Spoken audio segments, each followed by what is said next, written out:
तेवढं स्पीड वाढणार. त्यानंतर नत्र कमी आहे त्यामुळे आपण बाहेरनं ऍडिशन नत्र टाकायचं. एकरी 2 बॅग युरिया 2 बॅग एसएसपी हा आपण बाहेरनं ऍडिशन त्यात करायचं, जेणेकरून नत्र मिळालं की त्यांचं प्रोसेस फास्ट होते. प्लस 10 किलो कंपोजिंग कल्चर बायोनार लायसर मिक्सर केलेलं कल्चर आहे, किंवा आपलं कृषी विद्यापीठ असतील, संशोधन केंद्र असतील, किंवा आपलं मांजरीचं वसंतदार शुगर इन्स्टिट्यूट असेल, यांचं आपल्याला एक 2 फॉर्म मिळतं. एक 10 किलो मध्ये पावडर फॉर्म मिळतं, ते तुम्ही शेणखतामध्ये शिकवून किंवा शेणखतामध्ये शिकवून जर शिकवलं तरी चालतं, किंवा लिक्विड फॉर्म मध्ये आहे ते तुम्ही फवारणी चालतं. त्यामध्ये फक्त एक कशाला घ्यायची, जर लिक्विड फॉर्म मध्ये असेल तर ते सकाळी 7:15 दरम्यान म्हणजे 10 वाजता फवारा.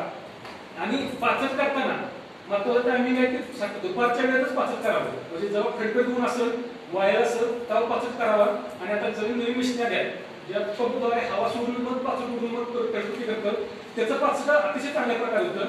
त्यानंतर आपण बघितलं की ह्या पाचटाच्या ह्याच्यामुळे आपल्याला एवढा प्रकारचा फायदा होणार आहे. आणि पाचट मग अशी म्हणजे की हुमणी, आता हुमणीचा विषय बघितला की हुमणीचं लाईफ सायकल जे आहे, हुमणीची सुरुवात कशी होती, अंडी, अळी, आयाच्या 2 ते 3 प्रौढ होतं, नंतर कोश जातो आणि कोशमध्ये पुन्हा नर येतो. हे लाईफ सायकल साधारण 1 वर्ष टिकते. 1 वर्ष आपली हुमणी तुमच्या रानात तयार झाली की 1 वर्ष ती रान असते.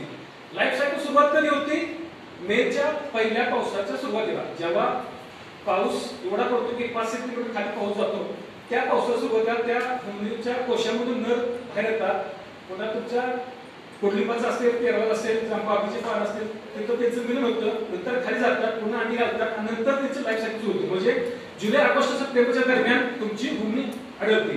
आपण पाचट कधी करतो सुरुवात, साधारणपणे नोव्हेंबर ते फेब्रुवारी या दरम्यान आपण पाचटा सीझन असतो. म्हणजे आता साधारणपणे 1 नोव्हेंबर हा सीझन आहे कारखान्यात सुरुवातीचा. पण आता इलेक्शनमुळे आता तो थोडा लांब आहे, 15च्या आसपास जाईल, 15 नोव्हेंबरच्या आसपास. पण हा जो विषय की हुमणी 5 टाइम होते, हा गैरसमज आहे. हुमणी 5 टाइम होत नाही, पण हुमणीचं आवडतं खाद्य काय, ह्युमस, जे 5 टाइममध्ये जास्त असतं. 5 टोक्यामध्ये ह्युमस जास्त होतो, त्यामुळे हुमणी तिथं आढळते जास्त. पण 5 टाइम हुमणी होत नाही. हुमणी 5 ठेवायच्या अगोदर तुमच्या रानामध्ये हुमणी ऑलरेडी तयार असते.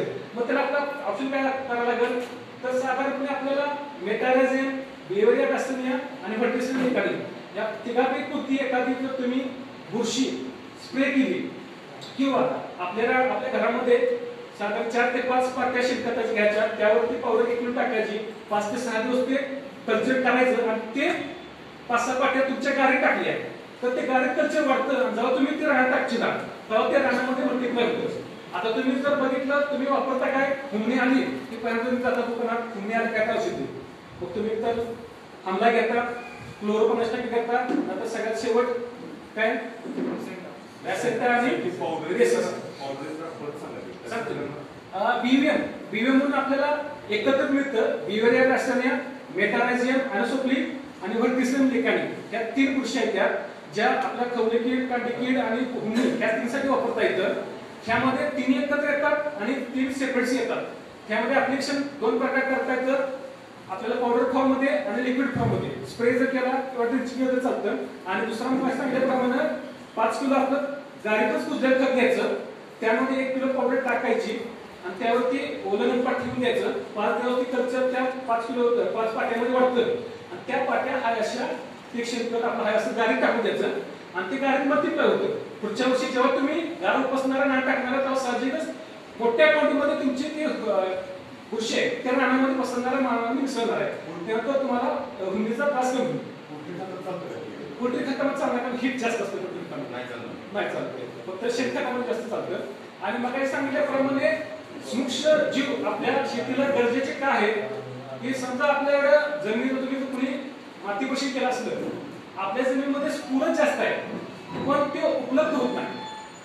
उपलब्ध का होत नाही, तर साधारण आम्ल जमिनीमध्ये ते लोह आणि अल्युमिनियम बरोबर संयोग होतो, त्याचा साखा तयार होतो, आणि विम्र जमिनीमध्ये ते कॅल्शियम तयार होऊन ते साखा तयार करतं. जमीन आहे पण पिकाला घेता येत नाही, कारण ते तिथं फॉर्मेशन बदलले. त्यासाठी आपण काय करायचं, स्फुरद विरघळणारे जीवन आहे, ज्यामध्ये सुडोमोनास आहे, बॅसिलस आहे, हे जीवन काय करतात, आपल्याला विरघळतात आणि ते पिकाला उपलब्ध होऊन देतात. तसंच ह्याच प्रकारे ऍसिडोबॅक्टर आहे, नंतर स्फुरद जीवन आहे, पालाशी जीवन आहे, पालाशी बॅक्टेरिया, आणि ह्यानंतर जे मायक्रोन्युट्रिएंट मध्ये पण आहेत मायक्रोन्युट्रिएंट विरघळणारे बॅक्टेरिया, ह्या सगळ्यांचा वापर आपण काय करतो, ऊस पीक आपण 5 हप्त्यामध्ये मेजर खत देतो, बेसल डोस, बाळभरणी, मोठी भरणी आणि पावसाळी डोस.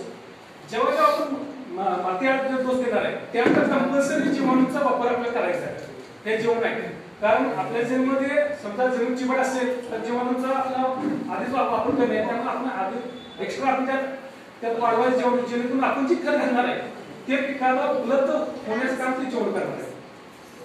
तर अशा प्रकारे आपण 5 व्यवस्थापन जर केलं, 5 चांगल्या प्रकारे कुजवलं तर आपल्याला निश्चितच फायदा होणार आहे.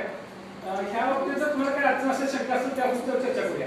5 व्यवस्थापन असेल किंवा फळवामध्ये मग अशा राहिल्याप्रमाणे सांगितले की पहिल्या व्यवस्था सांगितली की 5 कुजून घेतलं, कुटी करून घेतली, नंतर खोडवत तासून घेतलं चांगल्या धारदार यंत्रानं किंवा आपल्या कटरनं, त्यानंतर त्यावरती कार्बन डेन्झिम किंवा बायोस्टीन 1% 10 ग्रॅम 10 लिटरला याचं फवारणी घेतली. त्यानंतर 15 दिवसामध्ये बगला टाकून घ्यायचे.